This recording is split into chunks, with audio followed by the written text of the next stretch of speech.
Magandang araw mga kaibigan, ang kabanatang ito ay tungkol sa pagtira ni Isaac sa Gerar. Halina't pakinggan natin ang salaysay mula mismo sa libro ng Biblia, umpisahan na natin. Dumating ang taggutom sa lugar na tinitirhan ni Isaac, bukod pa ito sa taggutom na nangyari noong panahon ni Abraham.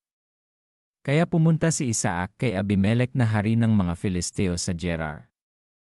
Nagpakita sa kanya ang Panginoon at sinabi, Huwag kang pupunta sa Ehipto, manatili ka sa lugar na ituturo ko sa iyo. Dito ka lang muna manirahan dahil sasamahan kita at pagpapalain. Ibibigay ko sa iyo at sa mga lahi mo ang lahat ng lupain ito. Tutuparin ko ang ipinangako ko sa iyong amang si Abraham. Pararamihin ko ang mga lahi mo na kasindami ng mga bituin sa langit at ibibigay ko sa kanila ang lahat ng lupain ito. At sa pamamagitan nila, pagpapalain ko ang lahat ng tao sa mundo.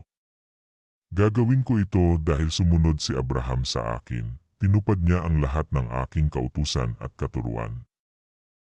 Kaya roon nanirahan si Isaac sa Gerar. Kapag may nagtatanong kay Isaac na taga Gerar tungkol sa kanyang asawa, sinasabi niyang kapatid niya si Rebeka. Maganda si Rebeka, kaya natatakot siyang sabihing asawa niya ito, dahil baka siya ipatay nila para makuha si Rebeka. Matagal-tagal na ang pananatili ni Isaac doon sa Gerar. At isang araw, nagkataon na dumungaw sa bintana si Abimelech na hari ng mga Filisteo, at nakita niyang naglalambingan sina Isaac at Rebeka. Kaya ipinatawag niya si Isaac at sinabi, Asawa mo pala siya. Bakit sinabi mo na kapatid mo siya? Sumagot si Isaac, Natatakot po kasi ako na baka patayin niyo ako dahil sa kanya. sinabi ni Abimelech, Hindi mabuti ang ginawa mo sa amin.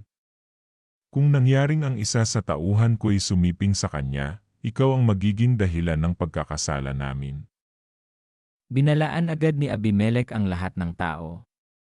Sinabi niya, Ang sinumang gagawa ng masama sa lalaking ito o sa asawa niya ay papatayin. nang taon ding iyon nagtanim si Isaac sa lugar na iyon at masaganang masagana ang kanyang ani dahil pinagpala siya ng Panginoon. Nagpatuloy ang pag-unlad niya hanggang sa yumaman siya ng husto. Nainggit sa kanya ang mga Filisteo dahil marami na ang kanyang tupa, kambing, baka at alipin. Sa inggit nila kay Isaac, tinabunan nila ng lupa ang mga balon na hinukay noon ng mga alipin ng ama niyang si Abraham. Ngayon, sinabi ni Abimelech kay Isaac, Umalis ka na rito dahil mas makapangyarihan ka na kaysa sa amin. kaya umalis si Isaac at nagpatayo ng tolda niya sa lambak ng Gerar at doon na nanirahan. Ipinahukay niyang muli ang mga balon ng ama niyang si Abraham dahil tinabunan ito ng mga Filisteo nang mamatay si Abraham. Pinangalanan ni Isaac ang mga balon ng dati ring pangalan na ibinigay noon ni Abraham. Doon sa lambak, naghukay ng bagong balon ang mga alipin ni Isaac at nakatagpo sila ng bukal. Pero nakipagtalo ang mga pastol na taga Gerar at mga pastol ni Isaac na kanila raw ang balon na iyon. Kaya pinangalanan ni Isaac ang balon na Esek dahil nakipagtalo ang mga taga Gerar sa kanya. Muling naghukay ang mga alipin ni Isaac ng ibang balon, pero pinag-awayan din nila ito ng mga taga Gerar. Kaya pinangalanan ni Isaac ang balon na Sitna. Umalis sina Isaac doon at muling naghukay ng panibagong balon.